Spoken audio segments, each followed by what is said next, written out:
It's Michael again. This is a continuation of my discussion about the chair setup that I've built. So I went over the chair itself in the last video.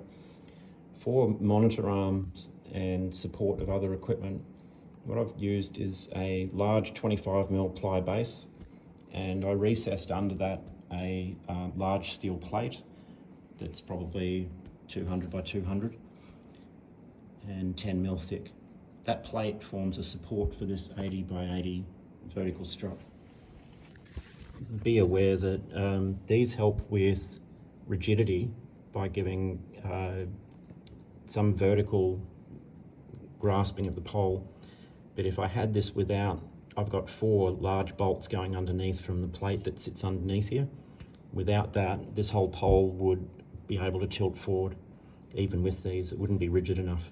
So I have the 4 bolts underneath, and then these broaden the base of support so that it reduces any flex in it.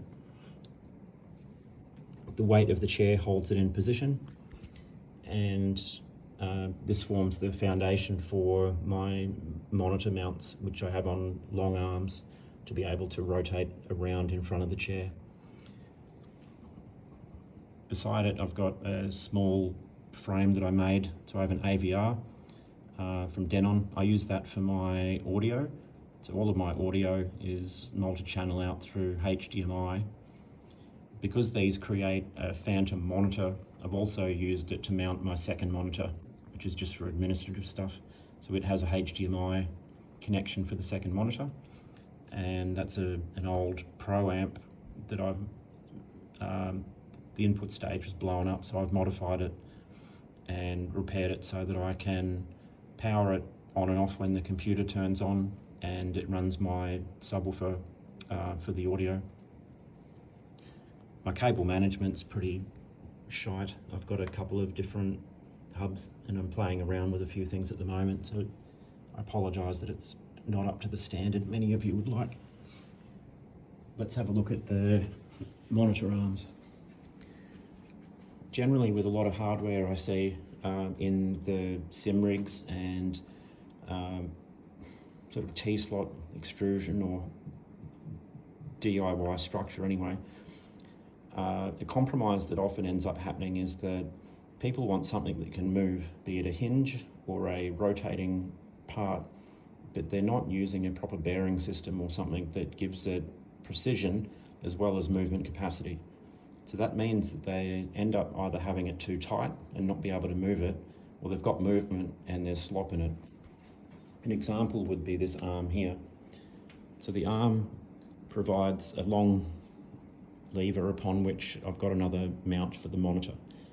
So this mount over here gives me the movement that I want for fine positioning, and the arm gives me the ability to bring the monitor around in front of the chair properly. The mount is from Flow, FLO, and I think they're probably the best monitor arms I've come across. I really like them. I've had a few different ones that I've tried, and yeah, I'll come to the others, but the angulation here, you adjust tension in a plastic gripper inside here. You can slide this off just by pushing the lever. It has spring control that you adjust here for tension, and it's a through-hole mount one for a desk, so it fits well on what I've got here. I have a small welded steel cantilever here that my bar hitches onto. Initially, when this was made, I had the type of setup I described before: bolt, a nut on the bottom, and washers. And I had a couple of washers in the middle here with some grease in them, and as best possible I was managing so that I could still move it and still have it be precise. And it was kind of rubbishy. What I've ended up changing over to, I don't know why my phone isn't focusing well at the moment. There we go, thrust bearings.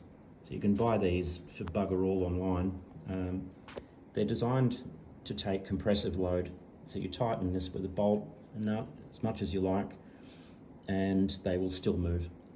I actually use a type of, there's nothing in here at the moment actually, but for a while I was using a grease that increases friction so that I could stop it drifting around. With regard to the tubing, if you have a long lever like this, even steel, it's prone to twisting and flexing. And a couple of different ways that you can reduce that type of play, particularly where you've got holes drilled for a bolt to go through. I put packing in here, like a little blob, and then I fill the end with epoxy as much as I need to increase the rigidity through a section. I then cross drill it with a very precise hole that fits the bolt. So this is a bolt that has a smooth shaft and a small threaded area on the end. What that means is that there's no play here. It doesn't twist because there's not space around the shaft for it to do so. So when I compress it with the bearings, I get a nice fit. On this end, I've put another kind of jury-rigged a little plate that I've bonded onto there, and that gave the width, and it stopped a bit of twist that I was getting here, where this mount was actually twisting the beam. And now I have it, it stays straight and does what it's meant to. So there are a couple of tiny challenges I overcame when I made it, and things like the thrust bearings are the type of parts that I'd suggest people look at when they're constructing anything like this. There's a type of setup in office spaces called slat wall, and it's not so popular now, but it was designed so that you could have shelving, monitors, and a whole bunch of equipment that you would slap on this wall between, like as a divider between little cubicles, a bit like French cleats in a way, I guess. This is a slat wall monitor mount from, again, it's a flow monitor mount. Because it's designed for a slat wall, I was able to just directly fit it as a mount onto the T-slot extrusion here. It made it a lot easier than a normal mount, which I would otherwise have put on a small bracket.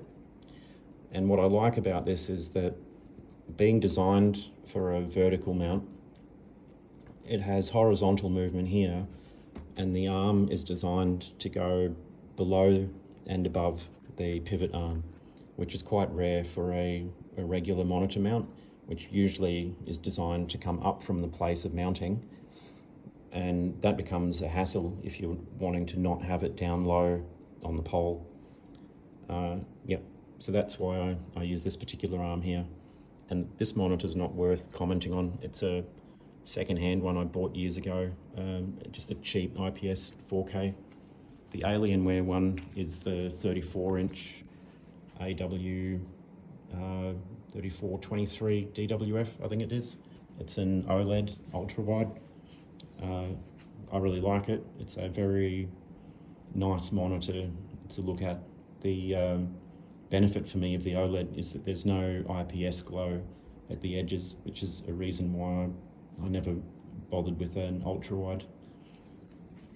I use the Tobii eye tracker, and I've customized a mount that compensates for the curvature of the screen so that you have accurate aiming out to the periphery.